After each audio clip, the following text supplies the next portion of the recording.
So here is then your starting grid for the final heat of qualifying here at Freixedas in Portugal. Gonzalo Melo, one of the guys to watch in this one. He's been consistently probably the strongest in this heat. But they'll all have to go some to rival Juan Carlos Cañas, who's been setting a blistering overall pace in Heat 8. With Alejandro Duras, Thomas Musso, Joao Lopez and Zacharias Villalba will all be hoping to do the same thing. Guilherme Hebert, Christian Villar, Vincent Meertens, Nuno Cassar Rivera and Felix Kogler are 10 of 12, and here's the final two. Michael Todd and Kevin Michaudet complete the lineup.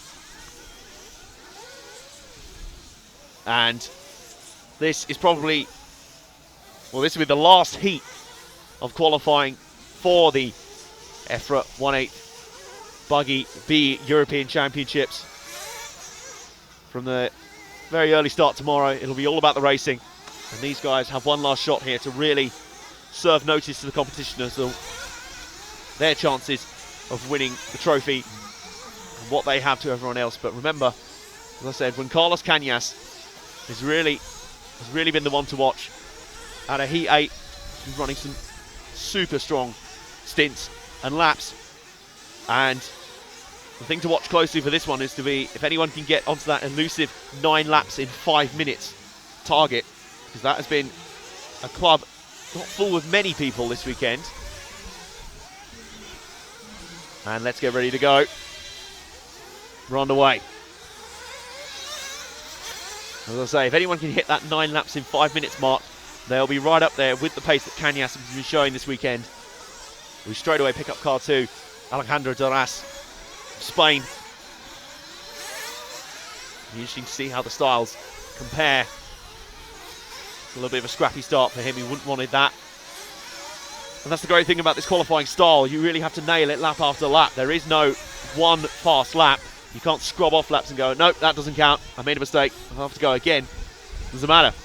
You just have to keep clicking off the clean laps time after time and make them as quick as you damn well can. Through the first corner. Rear end looking a little bit loose on that car. A little bit like it's trying to over-rotate in some of the corners, but I think it's the way this car is set up. Gets the power down and then makes the turn using the throttle. You just see it coming out of the corners there. Keeps on and up around the EFRA hairpin. You see it there. As soon as the power comes in, that's where the turning comes in as well. Down the back straight they go into that hairpin. Through the granite hairpin. Look at this, how tricky this is going to be. Not much of a slide through there though, so it's interesting to see the contrast in styles. And over the TKR triple they go. And Duras is actually leading on the timesheet so far. And it's Melo and Musso, as well as Vincent Meertens, who are on 9-lap runs here. So I think some guys here are finding pace even they didn't know they had so far this weekend. Really pulling out all the stops here late to try and get what they can. Alejandro Duras is there or thereabouts, but let's see if we can pick up car 1. Gonzalo Melo. Look out for car 1. It has been the fastest car consistently in this heat, and it'll be one that will be taking the fight to Cañas. It has been taking the fight to Cañas all day. He's looked really, really strong. Here comes car 1 through the middle section of the circuit, over the triple jump there. It's the white into red into green car with the white wing, white wheels. Straight away we have a lock on Melo, Gonzalo Melo.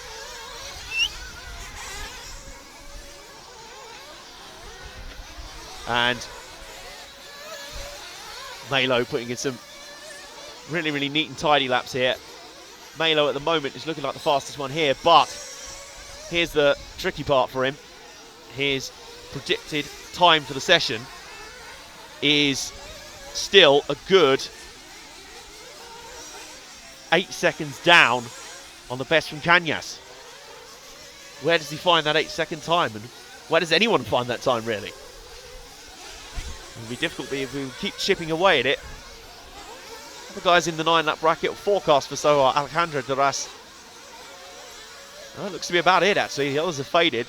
Those briefly were on those sort of laps. So that's the thing. A lot of these guys can put out the sort of lap times that can get you a 9-lap run, but they can't do it lap after lap. They can't do it so consistently, and especially at this late stage of the day. I find it so impressive these guys can do that lap after lap, with the track probably in its worst state than it's been in all day. Even after we did our track walk earlier at lunchtime, it was dry, it was divoted, it was rutted, it was abrasive, it was coming apart in certain areas, wearing through to the bottom layer of compacted granite and material. And since then, it's probably only got worse, with more and more cars running on it, more and more heat and sunshine beating down on it. For these guys to still produce the goods here tells me that these guys are really keeping up with the track and the surface changes. And Melo is improving. He's forecast to do 5 minutes 33.6 for 9 laps now, so he's improving a little bit. Still not quite where he'd want to be, but as I said before, anyone who's been able to run these 9-lap stints in qualifying will be there or thereabouts in terms of race pace, and I think they'll be feeling pretty confident going in tomorrow. They may not have the outright fastest car, they may not have the TQ, they have a car fast enough to contend in the race. A big slide there, big slide, putting the power on right down and getting the grip back in where there is none. Really neat and tidy for the first corner. Melo keeping it all together. This is a good run from one of the many home drivers here. I think Melo's going to be the fan favourite here for the home fans. One of many. Joao Lopez as well in there. And plenty of home representation. Portugal proud of its RC racing. Proud to represent here this weekend as the session is coming towards its conclusion. Whoa, big spin there. Has that ruined Melo's 9-lap run? We'll find out here. Nope, he's still on his 9th lap now, so he has on his 9th lap now, so he will get that run in. Alejandro Darius will as well. So Joao Lopez and a few others still to finish. They're coming across the line. And Darius completes his 9 laps now. We'll show you the full times in just a second once Melo comes across the line. Mertens, Michael Todd and Kurgler are also to finish.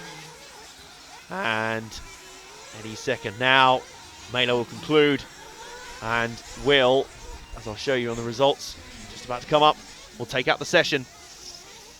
So here's your final score then. Gonzalo Melo, another really strong drive. Wasn't quite on Carlos Cañas level of raw speed, but it is right up there, and he is going to be feeling pretty confident going into tomorrow's races. Alejandro Duras is there or thereabouts too. You're only 2 9-lap runners there. That's been about the top end of speed all day. Thomas Musso 3rd, Guilherme Hebert 4th, Joao Lopez 5th, Zacharias Villalba, then Christian Villar, Nuno Casal Ribeiro, Kevin Michaudais, Vincent Mertens, and then completing the lineup is Michel Todd and Felix Kurgler.